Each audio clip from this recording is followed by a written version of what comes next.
दिल्ली में यमुना को लेकर के लगातार चर्चा चल रही है। यमुना कब साफ होगी इसकी बातचीत जो है वो आगे बढ़ रही है। क्रूज चलाने की बात भी चल रही है, लेकिन एक बात उठता है कि यमुना कितना खतरनाक हो चुका है या कितना जहरीला हो चुका है या मानव के ऊपर में कितना इसका असर पड़ रहा है। हमने अपने रिपोर्ट्स में आपको दिखाएं कि किस तरीके से सीधा सीधा यमुना का पानी लोगों के स्वास्थ्य पर असर पड़ रहा है। पूरा पूरा गांव जो है वो प्रभावित है यमुना के पानी से और वो लगातार बीमार पड़ रहे हैं। इसी बात पर आज हम चर्चा करेंगे। हमारे साथ में दो खास मेहमान हैं, डॉक्टर धीरज कौल और सचिन गुप्ता। डॉक्टर धीरज कौल एक्सपर्ट हैं, बीमारी रिलेटेड इशू पे हम बात करेंगे इनसे। सचिन यमुना पे काम कर रहे हैं पिछले कई सालों से और इस तरीके की जो यमुना प्रदूषण किस तरीके की है, क्या क्या दिक्कतें हैं, उस सब के ऊपर में हम सचिन से बात करेंगे। पहले धीरज सर आपसे बात करेंगे कि जिस तरीके से यमुना की दुर्दशा अभी है उससे क्या लग रहा है कि मानव शरीर पर क्या क्या फर्क अभी पड़ रहा है। नमस्कार, thank you for having me on the show. देखिए, जो मैंने डाटा रिसर्च किया भारत में वो काफ़ी कंसर्निंग है, क्योंकि मोस्टली जो प्रॉब्लम यमुना में दिख रही है आज की डेट में, आई थिंक इसका ऑक्सीजन कंटेंट ऑलमोस्ट ज़ीरो है, जिससे आपको पता लगता है इसके नीचे लाइफ सस्टेन होना इम्पॉसिबल है। और यहाँ पे जो बैक्टीरियल डिमांड है ऑक्सीजन की वो भी अप्रॉक्सीमेटली 50 है, करेक्ट मी। लेकिन इसकी क्या वजह है? ये बेसिकली देयर आर 4 कंपोनेंट्स। एक तो है ह्यूमन सीवेज जो इसके अंदर जाता है, प्रॉपरली ट्रीट होके नहीं जाता। जो सीवेज ट्रीटमेंट प्लांट्स हैं 37 में से I believe around 20-25 are functional, are not functional. 10 से 12 ही हैं जो इफेक्टिवली स्टैंडर्ड ऑफ केयर पे काम कर रहे हैं, तो उस पर बहुत ज़रूरी है काम करने का। दूसरा इंडस्ट्रियल वेस्ट जो यहाँ पे प्रॉपरली ट्रीटमेंट के बगैर सीधे डंप हो रहा है, जिससे आपको यहाँ पे चीज़ें दिखेंगी, केमिकल्स दिखेंगे, इवन पेट्रोलियम प्रोडक्ट्स जैसी चीज़ें अभी हमने नोट करी यहाँ पर दिखेंगी। ये टीवी में बिल्कुल अलग दिखता है, आप पर्सनली आएंगे तो आपको दिखेगा कि बहुत ही बुरा हाल है। और टीवी पे आपने फुटेज देखा होगा फोम का, फोम भी फॉस्फेट से काफ़ी और मेटल से क्रिएट होता है। और यहाँ पे मुझे 5 मिनट हुए हैं मास्क उतारे, ऑलरेडी डिफ़िकल्टी इन ब्रीदिंग थोड़ी सी फील हो रही है। तो ये यहाँ पे आके जो आप फील कर सकते हैं, मैं इनका थैंक्स दूंगा रिपोर्टर का कि इन्होंने पर्सनली मुझे बोला कि आप पर्सनली आइए, तो अब आप बिल्कुल कनेक्ट कर पाएंगे। तो इसमें बहुत सारे हेल्थ हैजर्ड्स हैं जिसके बारे में हम अगले चरण में बात करेंगे। लेकिन एक बात श्योर है, इसकी one of the root cause is untreated human waste, जो सबसे बड़ा मुझे लगता है कंपोनेंट है। Second component is industrial waste, और जो तीसरा है वो हमारी खुद जनता की लापरवाही, जिसमें इतने प्लास्टिक, इतने कंटेनर्स यहाँ पे फेंके हैं, आपको फ्लोटिंग में दिखेंगे। और यहाँ पे बहुत पोटेंशियल है कि इसको क्लीन किया जा सके, एक रिजॉर्ट टाइप का रिवर बनाया जा सके। मोदी जी का वो विजन भी है और आते ही भारतीय जनता पार्टी के एजेंडा में भी है। तो we are hoping and praying कि इस पर जल्दी से जल्दी काम हो, क्योंकि ये देखिए, सरकार, इंसान, हर कोई बदलता है, लेकिन प्लैनेट एक ही है। ये धरती रहेगी, अगली डेकेड, सेंचुरीज तक चलेगी। तो हमारी जनरेशन में अगर ये क्लीन हो जाए, अभी करंट गवर्नमेंट में क्लीन हो जाए, तो एक लेजेंडरी वर्क होगा। इसके हेल्थ दर्शकों को एक बात बताऊं कि यमुना पल्ला में सबसे पहला नदी जब पल्ला में आती है तो यमुना नदी सबसे पहले वहां पर बहुत ही अविरल और साफ दिखाई देती है।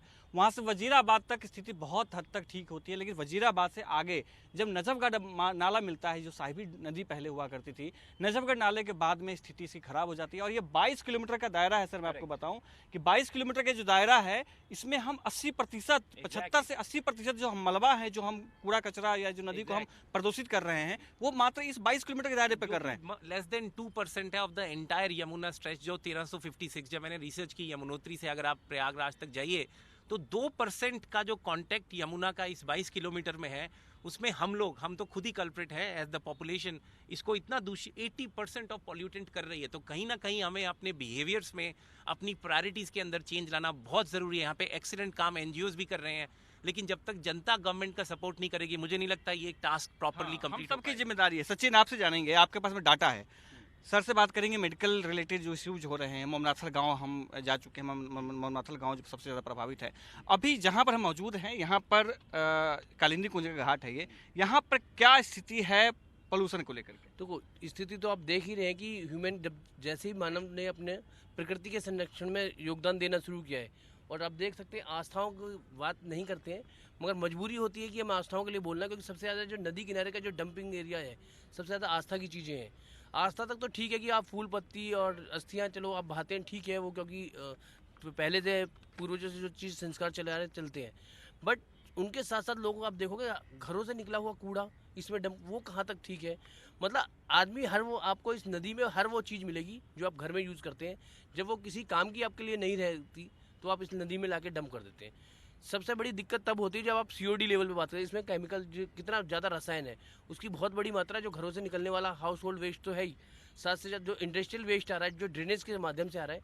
किसी भी नदी को नदी हम तब मानते हैं जब नदी का अपना खुद का फ्लो हो, और यहाँ पे नदी का फ्लो है ही नहीं। नदी में 90% से ऊपर सारा सीवेज बह रहा है। सीवेज बहने का चलो ठीक है, सीवेज है, बट सीवेज को ट्रीट तो हो। गवर्नमेंट ने इतने सारे एसटीपीज लगाए 22 किलोमीटर के इस पैच में, कहने के लिए 37 एसटीपीज है फंक्शनल, बट 37 एसटीपीज अगर अपने स्टैंडर्ड को मीट करें और प्रॉपर काम करें। आपने देखा होगा कि आपने कई बार दिखाया भी कि एसटीपीज काम किस तरह से करती है, कितना अच्छा फिल्टर पानी होता है। दर्शकों को एक और बात भी बताना जरूरी है कि यहाँ पर जहाँ पर मैं मौजूद हूँ, यहाँ पर दो बड़े नाले मिलते हैं, एक जो शहादरा ड्रेन और इधर तुगलकाबाद ड्रेन। शहादरा ड्रेन जो है पूरे दिल्ली का सबसे खराब नाला माना जाता है, सबसे ज़्यादा केमिकल वेस्ट उसमें आता है और वो कालिंदी कुंज में आके मिलता है। इधर तुगलकाबाद ड्रेन है जो सबसे ज़्यादा जो घर पोल्यूटेड है, घर से जो कचरा निकलता है, जो किचन बाथरूम टॉयलेट से जो कचरा आता है वो सीधे सीधे आके मिलता है, जो बिना किसी ट्रीटमेंट की मिलता है।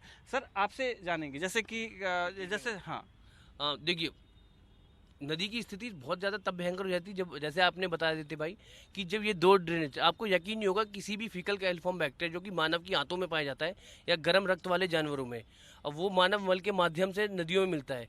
सीवेज ट्रीटमेंट अगर प्रॉपर ट्रीट करते हैं तो उसकी स्थिति बहुत बेहतर होती है। पल्ला की जहाँ बात करते हैं, यहाँ की यमुना की कंडीशन 500 MPN होनी चाहिए प्रति 100 ml। ये दर्शकों के देखना जरूरी है कि ये डीपीसीसी की रिपोर्ट है, लेटेस्ट रिपोर्ट है, कंट्रोल कमेटी की रिपोर्ट है।